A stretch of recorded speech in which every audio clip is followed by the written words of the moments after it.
This feels like we're in a book signing, I was saying to Angie. So if you'd like an autograph later, please come by. I'm really excited to kick off this morning's discussions. If you're here to talk about, think about, strategize about upskilling, you're in the right place. My name is Degan Leopold, and I serve as Chief Partnerships Officer at the Jobs Council. You heard from Kirsten Barnett, our Executive Director, this morning. We are an employer-led intermediary really focused on solutions around workforce and how to set New Yorkers up for success, how to diversify access to career pathways, and how to have an impact. So we want to partner with anyone, everyone who is committed to this work. So here I am. We have such little time, and we have amazing diversity of perspective on this panel. And so the way we are going to kick it off is, the way my brain works is I wanted to think about the talent pipeline from supply to demand side. So we're going to think about those talent developers first and their perspective on upskilling, and then shift over to demand side. And then we're going to get a perspective of an enabler, a technology, a tool, a resource that also is deeply committed to connecting dots. So good morning, everyone. Good morning. I feel like we're in like a Senate hearing, too. And like a good one, a fun one. I yield my time. All right. So I'm going to start down there with you, Gisele. I'd love for you to briefly introduce yourself, but we're not supposed to introduce ourselves because the bios are in the program, as I was told. But would love to hear about the work you're doing at Exalt, and particularly how you are serving your young people and thinking about skilling and career opportunities.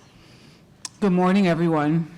Good morning. It is an honor and a pleasure of being here. I'm Gisele Castro, the CEO of Exalt.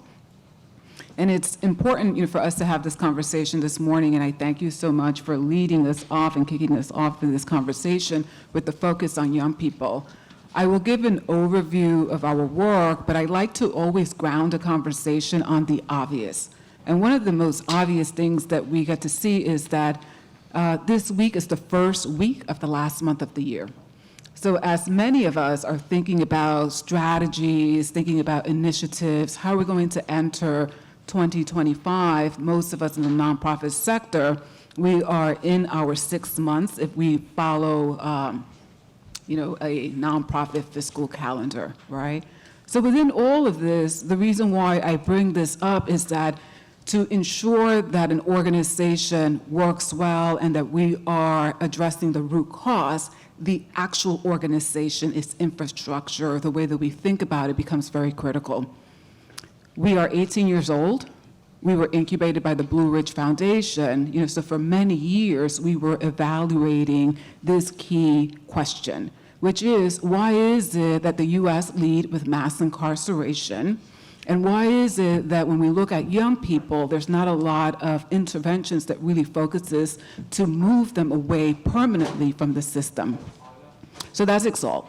We focus on 3 interrelated areas, which is, and we believe this, and we have tested this, and we have evaluated, this concept, that if we focus and we have a rigor on education progression, criminal justice avoidance, and employability, those 3 points are what enables a young person to enter the economy, to make economic mobility, also begin to think about their future self, but then also that gives systems an opportunity to then either vacate a sentence or reduce a charge. Why do I bring this up? Because when we think about workforce for young people who are justice system involved, their ecosystem is that complex. So I'm going to walk us through very quickly some of the problems that I have seen, which most likely you have seen, and where we're going, and then answer the question of upscaling. And I'm going to be very brief, and then if you have follow-up questions, you could ask, and I will answer, because God knows I live and I breathe this every single day. Prior to COVID, we were focusing on scaling in New York City, knowing and understanding that the organization had a lot to offer to the field. I have been in the field, I'm not going to age myself, for over 25 years, which means that we know a lot, but we get to see trends, we get to see similarities in terms of a political environment, an economic environment, and what we got to see, which is so startling, is that our young people were reading still at the 6th grade reading level. This matters. But there was a drop during COVID, which we had the organization evaluate, that they started to read between the 4th and 3rd grade reading level. The chronic truancy was a major factor in them even thinking about how do they enter the workforce. So we had to think and restructure so much. We brought in education first, which they are national, thinkers. They work with superintendents around the nation to ensure that within our curriculum we had literacy and numeracy, that we focus on the digital divide, that we understood that technology was going to be, the new driver. We started to partner with Google. We ensured that our young people were able to do extraordinarily well in their learning, but then focus on 4 concepts which are foundational skills that the workforce needs. They're very basic, they're very straightforward, but when we understand critical thinking, communication skills, resource management, and creative problem solving, these are the actual skills that are needed today. What we get to see is that right now, 95% of our young people are not reconvicted for crime. 98% of them are doing extraordinarily well. But there was a depth of investment. We pay our youth $18 to $20 an hour. We had to think through the strategy in terms of the workforce. We needed to work with the employers to then understand what were their needs. But then also that I believe that we also identify that one of the biggest barriers is that a lot of people were not ready to work with teenagers. I'm closing out to upscale. So now that we have a lot that has been tested, now the organization is positioned, to scale up within New York City, then also to upstate New York, to Syracuse. There's a depth of investment in the staff as well, and thinking about infrastructure. I could go into the weeds of the organization, the model in a little bit, but if you want, you could look us up on our website. I believe that it offers a lot of information, but I wanted, to ground us on the complexity that we get to see is that the magnitude of the challenges in our ecosystem, they're not that well organized. And one of the things that I wanted to do in terms of our strategic planning was to really organize what were the problems and how do we bring forth solution to study and evaluate it to see impact, which we do have, and we have, I believe, all of this information also in our website. Thank you. Thank you. And I appreciate it resonates the idea of working with employers to understand their needs, right? You don't want to build something that becomes irrelevant, and you really do want to set your young people up for success. And shout out to Google, who's also one of our members. Yes. Very committed and involved to youth development and workforce. So Angie, on the later end of the talent pipeline, higher education plays a big role. You've served in both public education system and now at NYU. Please share a little bit about your approach to this work. And I know your team's been doing a lot of work in mid-dull skills jobs. Mm-hmm. Is that the right way to say it? Tell us more about that and what you hope to learn, what you're seeing. Absolutely, thank you. Is this on? Let's see. If not, you can share this one. Yeah? Oh. Okay, great. So good morning, everyone. I don't feel like that's on. Does that sound like it's on? Oh. Better? Oh, thank you, Michael. Yes. Okay. Good morning. Hi, everyone. Really excited to be here, and thank you again to the Coalition for hosting this event and this important panel.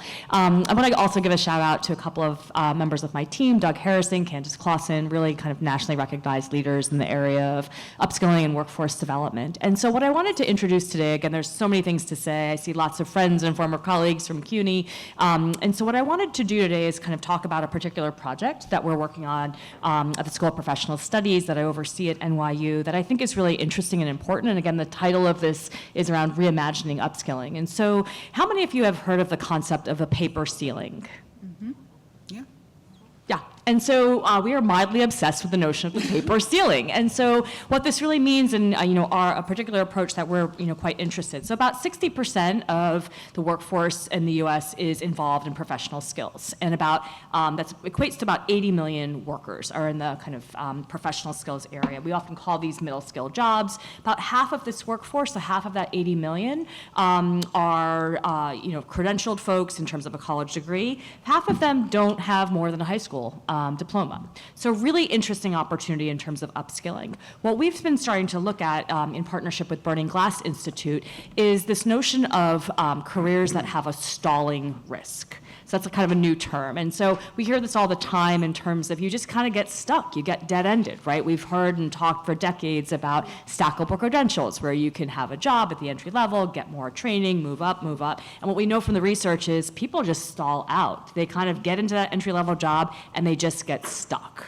Right? And so what we're thinking about and what we're doing with Burning Glasses, and again, powered by AI, is really starting to understand from data, from job descriptions, from experience, from actual lived work that people are doing, where are there opportunities, where are there occupations where there is a very direct path and transitions that regular, normal people make between the entry level and middle skill jobs? Where are there examples where there isn't a stalling risk? And then looking and using data, where are there examples where there should be movement and transition and pathways between entry-level jobs and mid-level jobs, and where are people just stalling out? And you can understand the kind of notion of stalling risk by, are there lots of jobs that are not filled? And we hear this from employers all the time, right? That where in the world is talent? We have so many managerial and professional jobs that are unfilled, and we can't seem to find the talent.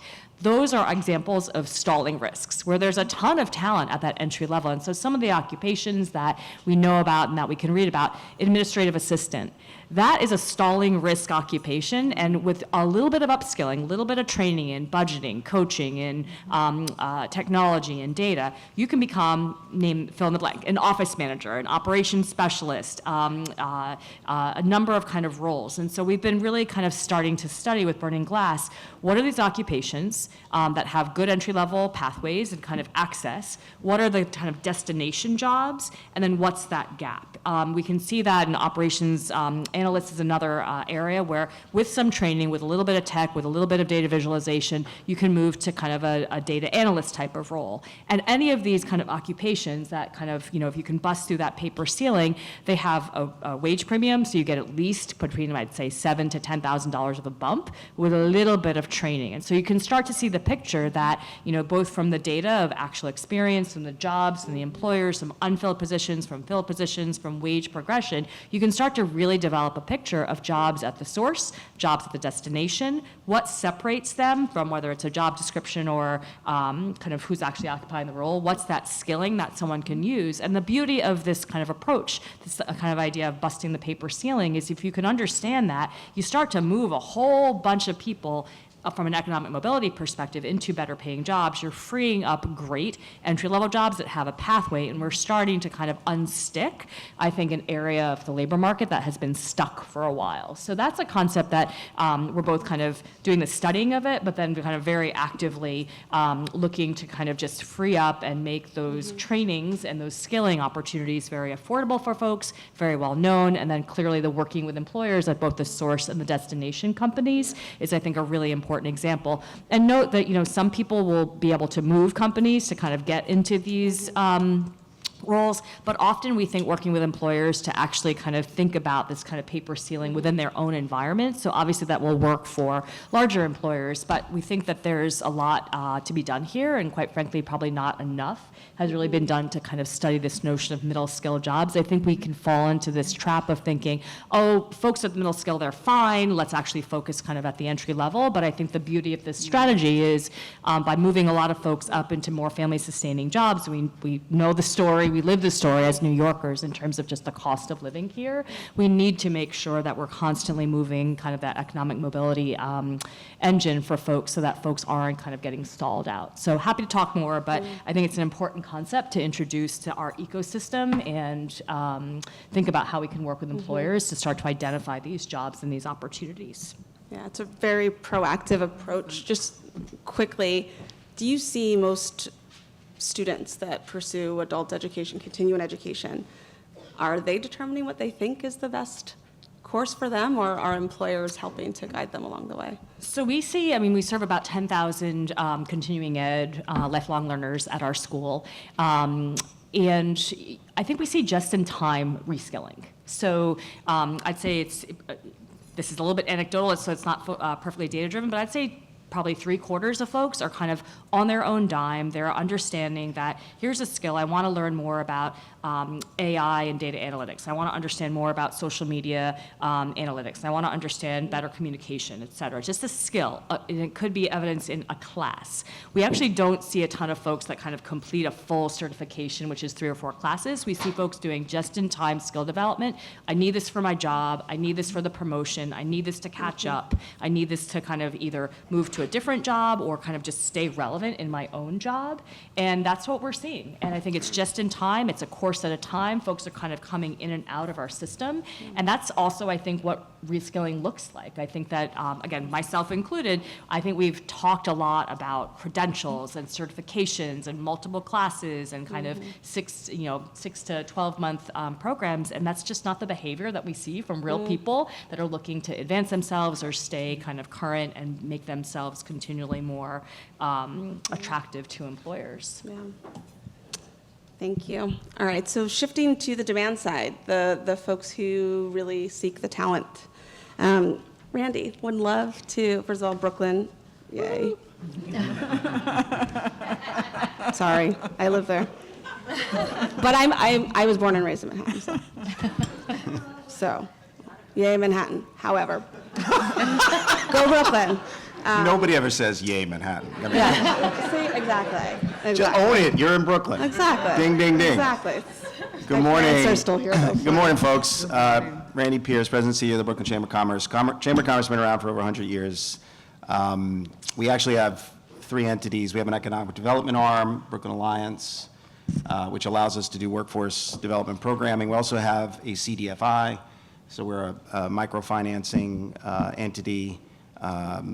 And we also run 2 retail stores now, Brooklyn Made stores, so which is interesting too for us to be on the other side of the equation, seeing some of the challenges that our small businesses face. Our constituency is small businesses. Brooklyn, 62,000 businesses, 84% have less than 10 employees.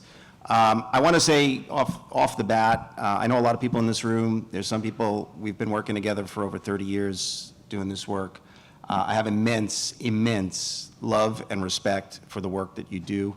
And I say that, and I point that out because I say things that are very critical, and so I don't want you all to like be angry at me when I get a little bit more controversial and critical than most. The first thing I want to say from the demand side is we don't have a system. We've never had a system. We have a patchwork of government agencies, funding streams, organizations, and programs that collectively sometimes hit the mark and help New Yorkers transition, upskill and reskilling, 2 different things, but let's just say upskill. And then many times they don't. Closest thing we have to a system is CUNY. CUNY's the closest we've got to a system because CUNY's at scale. But the results are mixed from CUNY in terms of output. The non-system never worked for small businesses. So CEO Jobs Council is great because the corporate entities care about ensuring that vulnerable New Yorkers can find opportunity. The patchwork that I just mentioned never worked for small businesses because we're not to scale. The onesies and the twosies, unless you can aggregate them, don't work for any of your individual programs because your programs are driven by metrics that require numerical goals. So often the small businesses get overlooked.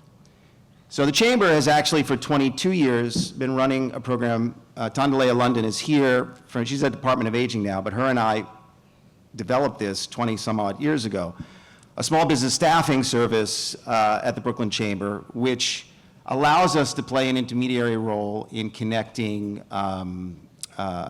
job seekers from all of you to small businesses, the hidden job market that I like to say. But we're really talking about upskilling, right? So upskilling is the challenge for a small business insofar as, number one, it's an investment, right? Number 2, it's an investment that may not have the returns that they seek because the employee may leave.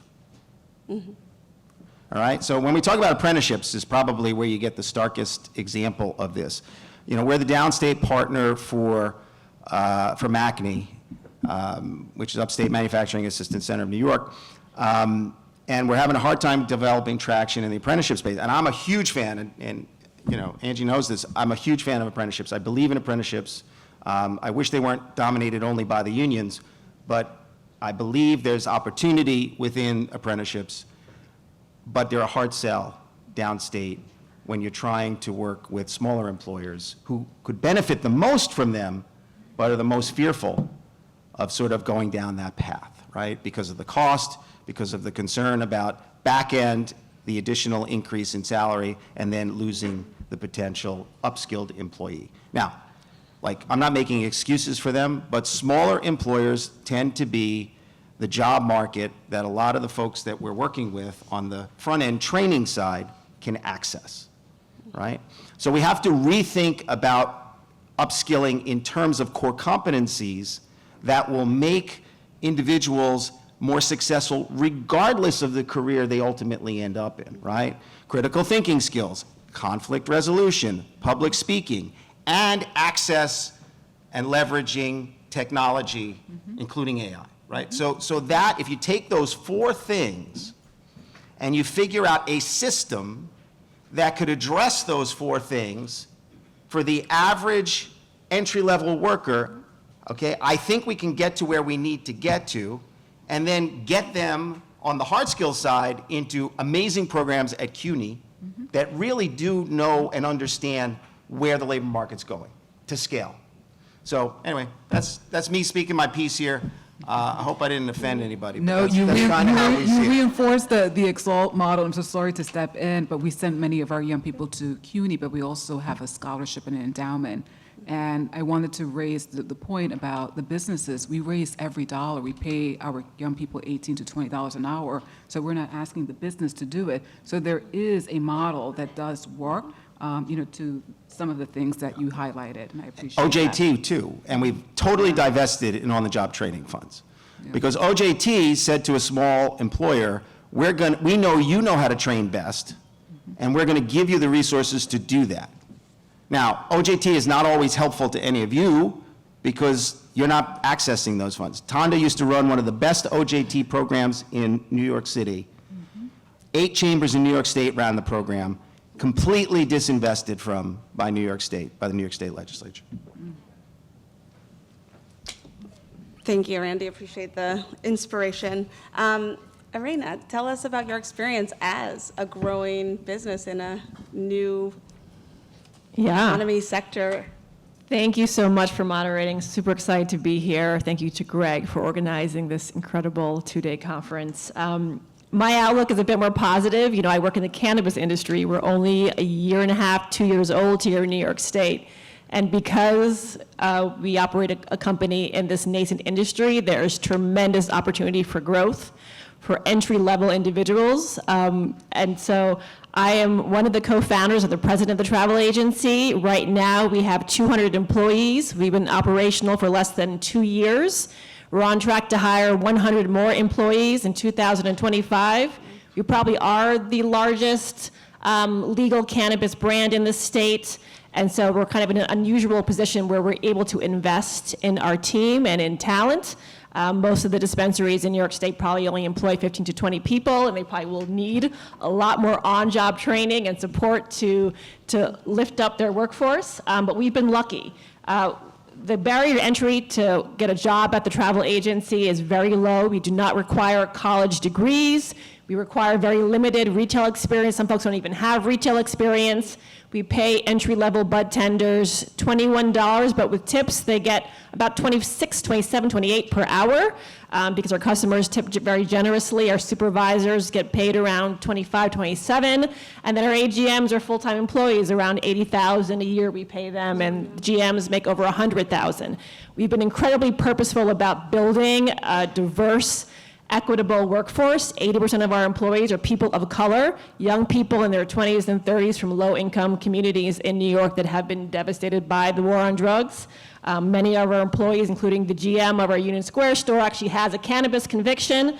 And so we are really, right now, struggling to maintain the employee base that we have at our stores. So retention is really difficult for us, right? Retention, and then also creating clear pathways for advancement within the company. We've promoted to date 60 people within our company, and sometimes it's worked really well, sometimes it has not, because those folks who are entry-level bud tenders who we promote to supervisor, for example, just don't have the managerial skills. And we attempt to give their on-the-job training. We have a very robust training program. Before our bud tenders work in our stores, we take them through a paid 40 hours of classroom training on the history of cannabis, the impact of cannabinoids on the endocannabinoid system, and very robust customer service training. We also do a paid web-based training to go through all of our SOPs, and we do ongoing training with the brands. We just recently brought in a fractional chief people officer to do leadership training for our AGMs and our GMs and supervisors. We're doing leadership training for entry-level positions and creating very clear pathways to promotion and to advancement within the company. It's, I find it really hard because we are so intentional about creating opportunities for young people of color in our company, but at the end of the day, we talk about it every single day, we focus on it every single day. It's still a really challenging thing to get folks that don't have college degrees, or even if they have a college degree, they don't maybe have experience or comfort level speaking up and being vocal and asking for what they want and asking for new opportunities and putting forth suggestions of how to build the business.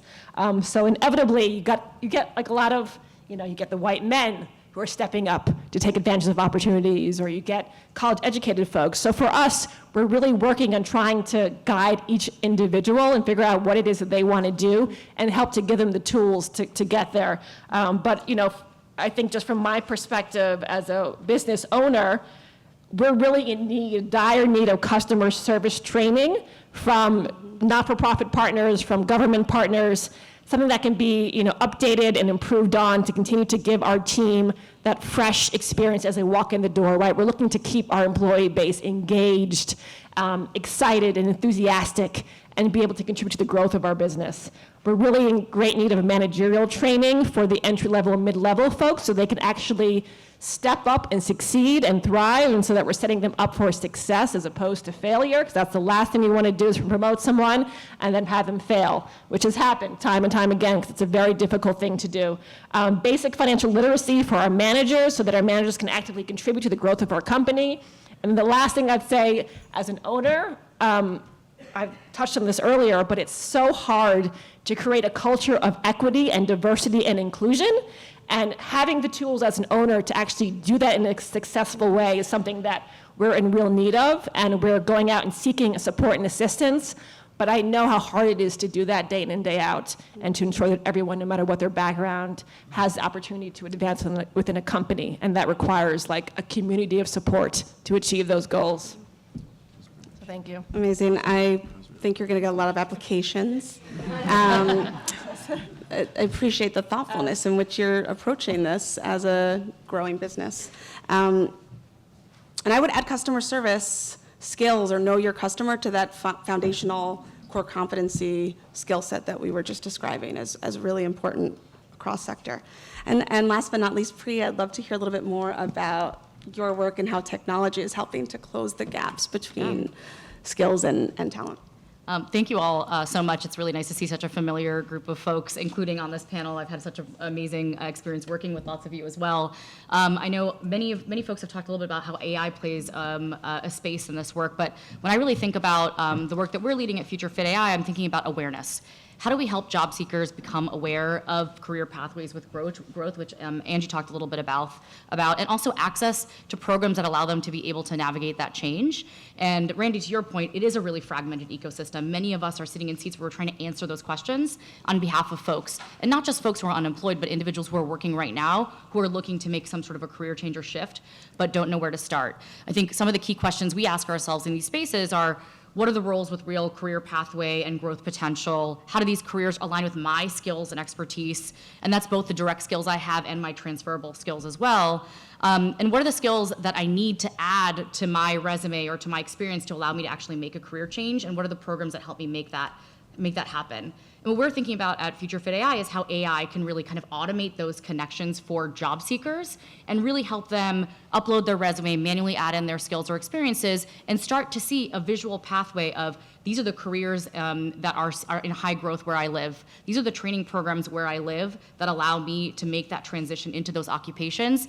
And there are real job opportunities where I live that are being recommended to me based on my skills and experiences. And that isn't just adding value to people who are looking to make a career transition or to find a new occupation. It's adding value to the organizations that are trying to answer those same questions. I think many of us might not even know what the particular occupations that you're talking about are until today, but if you saw those skills mapped against my customer service experience, I may consider a career as a bud tender, right? Like really thinking about how we backwards map that experience.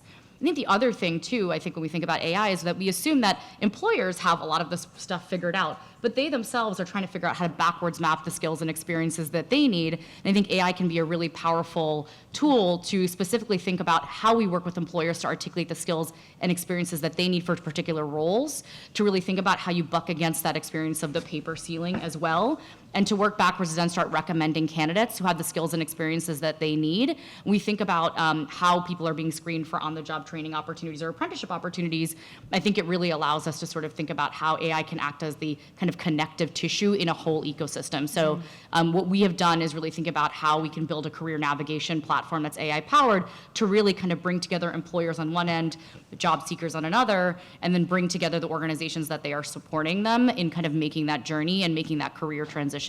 And this isn't just meaningful in the capacity of, you know, people making a transition to a new job, but in helping employers kind of make investments in-house to upskill individuals. So if we think about the fact that many employers may consider kind of reducing a line or laying someone off versus helping them backwards map their skills and experiences into another occupation at their company, and then building pathways for upward mobility, which is something that Angie spoke a little bit about as well. I think even employers are really struggling to figure out how to do that work, and even where to invest in some of those talent ecosystems as well. So we're really thinking critically about not just, you know, how to kind of easily make those connections, but to put that information in the hands of individuals who right now are being completely kind of left out of those ecosystems. I think what's also meaningful, kind of as I look across this group of folks, is that nearly every organization who is doing training or career services in this room is probably acts as, we say that we're the best kept secret, right? No one's ever heard about us. And wouldn't it be so helpful to have job seekers and incumbent workers really understand where they can go and access training and services because they've already learned about career pathways that would allow them to sort of be able to make a transition. And I think that's really, I think, an opportunity here as we think about how AI can kind of connect the dots in some of those kind of fragmented ecosystem gaps. Amazing. So there's a lot of incredible questions in Slido, is that how you pronounce it? Like Slido, Slido. But because we only have time probably for one, maybe two, Eli, we're going to go with you because we're bringing us back to the purpose of today, to think about policy and the possibilities. What should city, state policymakers do to enable more upskilling programs and infrastructure? How should that change from how workforce development is funded and contracted today? So open it up to Randy's ready to go. Yeah, so fund a navigator system. You know, healthcare has navigators, which are sort of independent agents that look to find the proper care and advocate on behalf of the patient. There are all these programs and services and training providers out there, but we have no navigator system. And we don't invest in a navigator system, right? We invest in outcomes, but we don't invest in inputs. And a navigator would probably be one of the most important inputs that could give both career guidance, but also serves as a quality assurance representative if they're truly independent, because they're really assessing firsthand how successful the program was for the participant that they ended up directing, right? So that's a very, I used to call it the pay for assist program, but and by the way, it would force organizations to collaborate more too.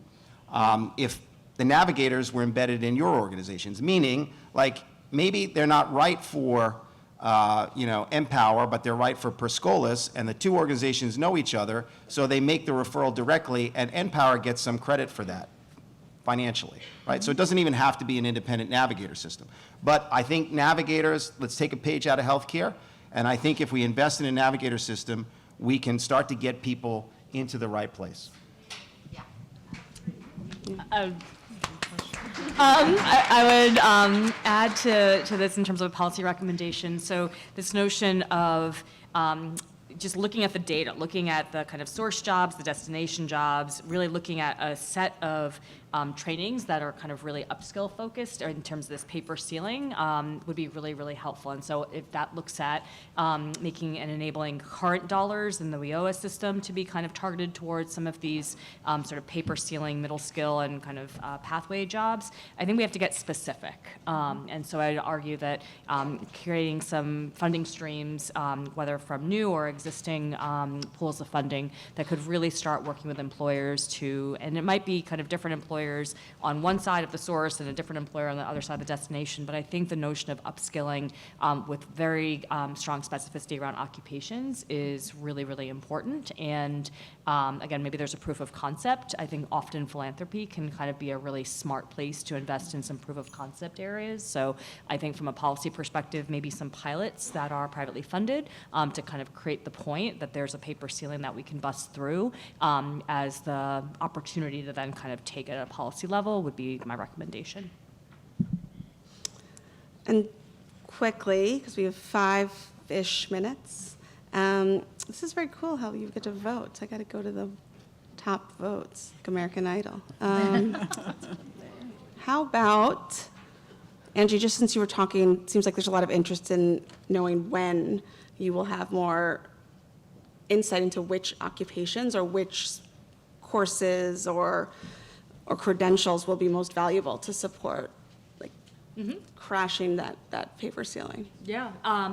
So I guess I'll do a little bit of an infomercial, kind of more to come. Trailer's going to be kind of released soon on this. It's a kind of a 4-phase project where we're looking at stall points right now. So using AI to kind of understand where there are lots of job openings that very much on paper should absolutely be bridged. I think second point is then defining kind of what the actual skilling is. And then the third is releasing that data so that folks in this room, not just kind of our programs, but whether you're nonprofit providers, other higher ed partners, can actually take that information. So this is part of our Workforce Innovation Lab at NYU. I'd say in the next 2 quarters, by kind of June, July, we should be able to kind of put information out. And I think I see Greg here. So Greg, maybe at the next conference or something, might be a really interesting opportunity for us to share that research. But we're trying to work on it pretty quickly so that we can kind of get it out. And again, it's not proprietary. It's meant for the community and the ecosystem, much in the same ways that everyone's been talking about. We have to kind of figure out how to get past onesies and twosies kind of options and kind of get the broader information out.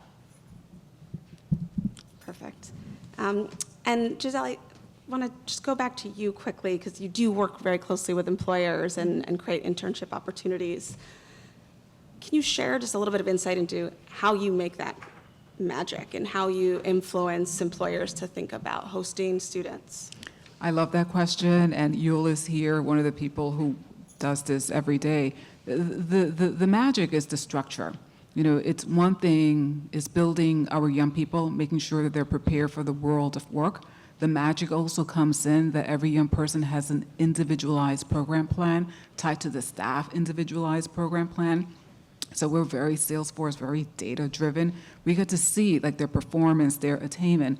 From there, we are asking employers to identify, is there a real experience that they could, expose our young person to? And then they're building the relationship. It goes through a real methodical process. It's the identifying who they are, going into their site, establishing a relationship, then creating an orientation. Then there's a process that they get to understand, like, what are their criteria. And then there's consistent site visit. We're launching Giving Tuesday. If you all want to follow, the young people are telling their story, but also the internship providers are saying that they start to pivot. We also are evaluating. That's the other magic. That within that, every once in a while, we are assessing the workforce. It's like, what are the things that are happening in their environment? They talk about civic engagement, but what we also get to see is like, what are the gaps, but also opportunities. So within the magic of the organization is structure. I want to highlight, one thing. We've been doing internships for 18 years. And within that, we are working with the workforce every season. So we do know like what could be their anticipated challenges and opportunities in the summer, in the winter, in the fall. So, if you want to learn more, you could always, reach us, but it's a very rigorous, methodical process that we have developed and that we carry forth. Yeah, appreciate that. And so I've never been on time in my life, and I'm like a minute early, so I'm very excited right now. Thank you all for bringing your passion and expertise to this conversation. Thank you all for being here and making this city that I love, both Manhattan and Brooklyn, a wonderful place. And I love them all. I love them all. I mean, but thank you so much for the great work you do. Thank you to ETC for producing such a wonderful experience, and I'm excited to continue these conversations over the next day and a half. So